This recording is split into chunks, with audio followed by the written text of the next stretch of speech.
हर हर महादेव। ओम नमः शिवाय। तो हमारा आज का विषय क्या है, ये तो आप पढ़ ही लिए होंगे।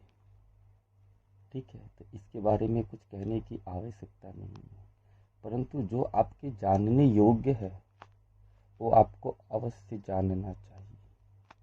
और आपके जानने योग्य क्या है, वो है जो आपके आध्यात्मिक जीवन को उच्च मार्ग दे सके। अगर आप अपने आध्यात्मिक जीवन के रूपांतरण हेतु साधना के क्षेत्र में प्रवेश किए हो, तो सर्वप्रथम आपको किस चीज से बचना चाहिए और किस चीज को जानना चाहिए।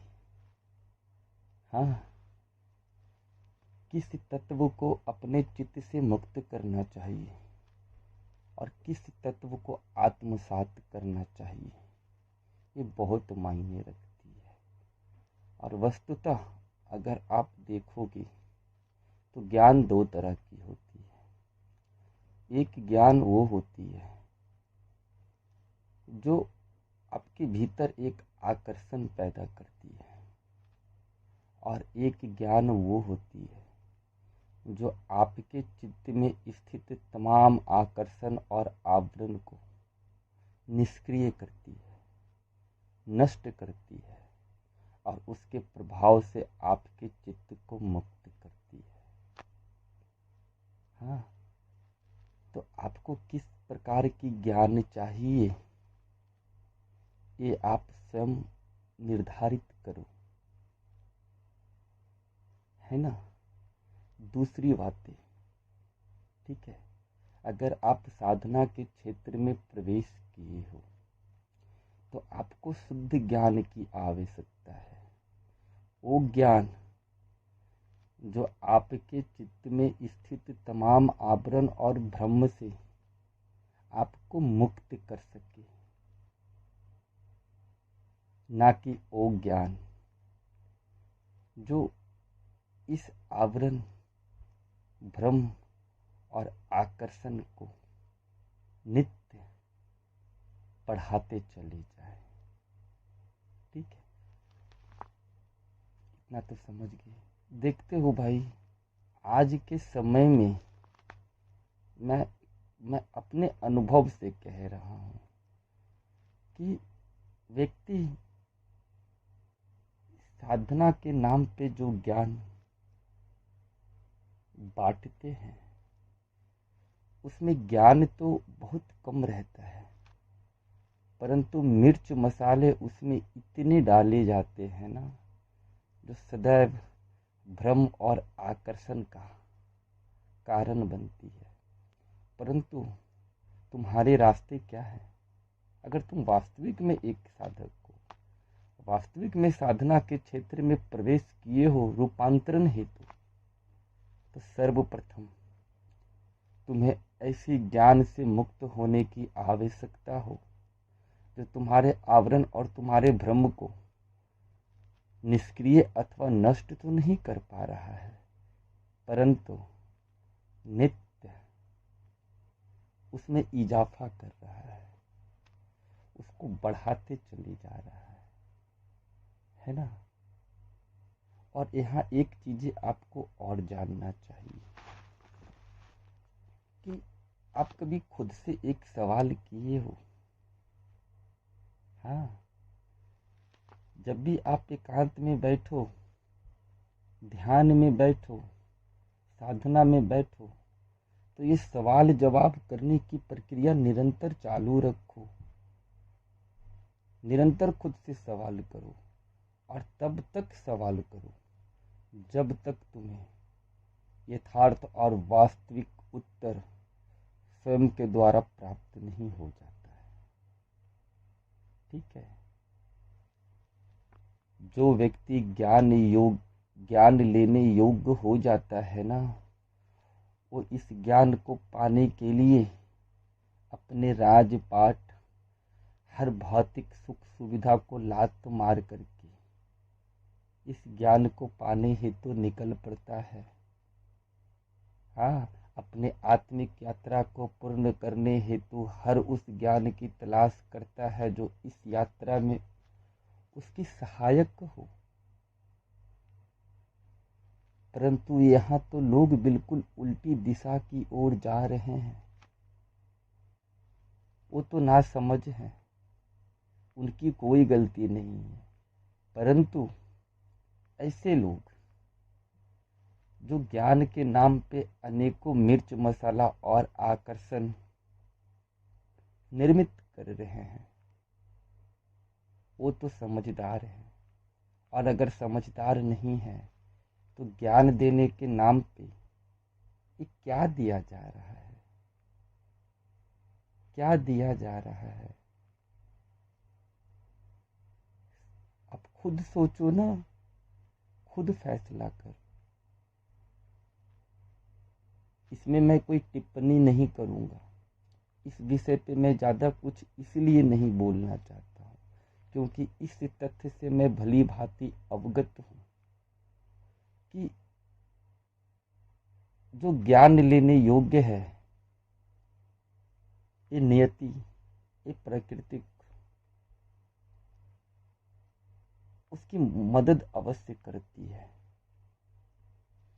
हर विषय वस्तु में उसको ज्ञान दिखाती है, हर परिस्थिति में उसको कुछ न कुछ ज्ञान की अनुभव करवाती है। और जो व्यक्ति उस योग्य हो गया है, ज्ञान लेने योग्य हुआ है, वस्तुतः हर चीज में उस ज्ञान को प्राप्त कर लेते हैं। परंतु जो व्यक्ति अभी ज्ञान लेने योग्य नहीं हुआ है, जिस व्यक्ति का अभी आध्यात्मिक जीवन का शुरुआत ही नहीं हुआ है, परंतु उन्हें ऐसा प्रतीत होता है कि उनका आध्यात्मिक जीवन प्रारंभ हो चुका है।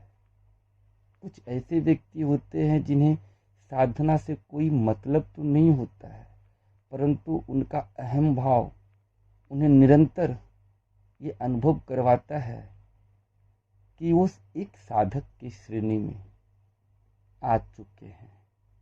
नहीं, ऐसा नहीं है, ऐसा नहीं है मेरे भाई। विद्या हमेशा अविद्या का नाश करती है। विद्या का काम है तुम्हारे चित्त में जमे तमाम आवरण और भ्रम से तुम्हें मुक्त करना। ये विद्या है। और एक विद्या वो होती है जो नित्य इस भ्रम और आकर्षण में वृद्धि करती है। तो एक रास्ते सीधे हैं और एक रास्ते उल्टे हैं। सीधे रास्ते पे चलने वाले बहुत कम लोग हैं और उल्टे रास्ते पे जाने वाले बहुत सारे लोग हैं। थोड़ा युग का प्रभाव है, समय का प्रभाव है, और जो सबसे मुख्य वजह है वो ये है कि ऐसे व्यक्ति अभी ज्ञान धारण करने के योग्य नहीं हुए हैं। और जो व्यक्ति ज्ञान धारण करने के योग्य नहीं है ना, उनके सामने स्वयं भगवान भी आकर के ज्ञान देने की कोशिश करेंगे ना, तो वो ज्ञान उसके चित्त पे किसी तरह का कोई प्रभाव नहीं डालेगा। इस वास्तविकता को हमेशा स्वीकार करना। हाँ,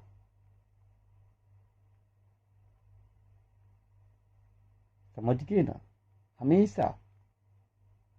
और यही सत्य है, यही वास्तविकता है।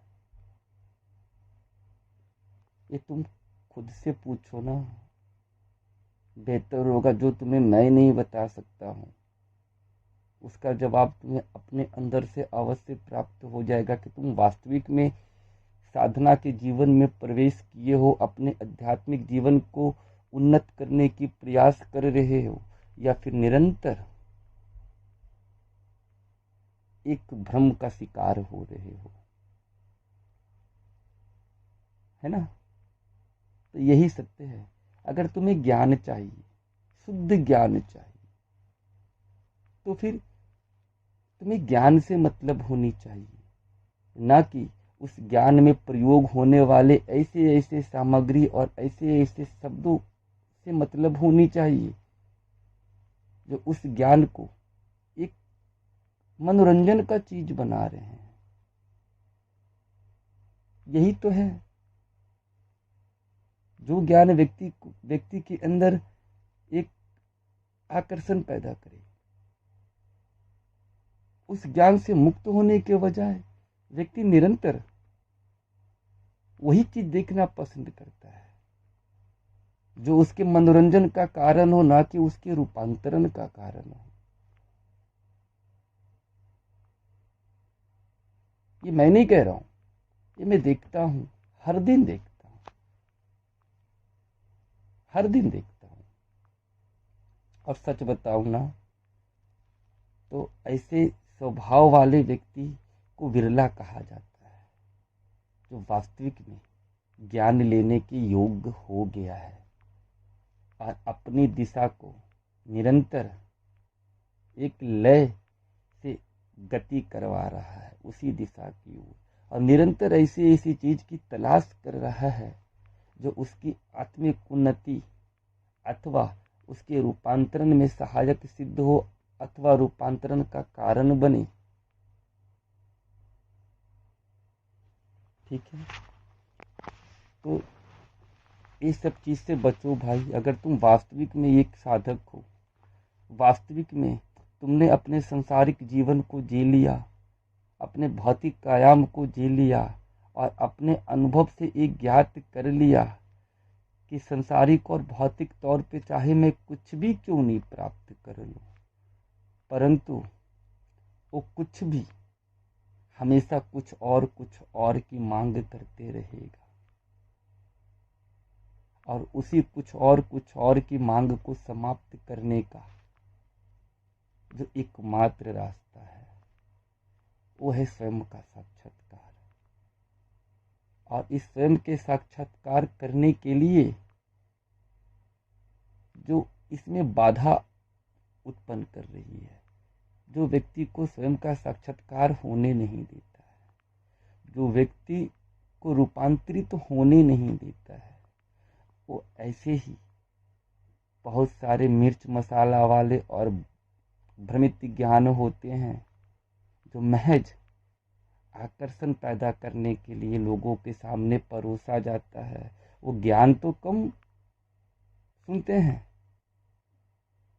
उनको ज्ञान वास्तविक में उनको ज्ञान की कोई जरूरत नहीं है। वो महज उस ज्ञान में प्रयोग होने वाले वीडियो, फोटो अथवा आकर्षित करने वाले शब्दों पे उनकी ध्यान ज्यादा होती है, और उस ज्ञान से उनको कोई मतलब नहीं है जो ज्ञान उनके रूपांतरण का कारण बने। है ना? ज्ञात करो, मैं जो भी बोलता हूँ उसको एक बार अपने अनुभव के आधार पे जरूर परखना मेरे भाई। और जिस दिन तुम्हें लगे कि मैं कुछ गलत बोल रहा हूँ उस दिन मुझे कमेंट जरूर करना, ठीक है? और मैं ना जाने कई बार इस विषय को छेड़ चुका हूँ और आगे भी कई बार छेड़ूंगा, क्योंकि यही वो मुख्य बिंदु है जो रूपांतरण घटित होने नहीं देगा।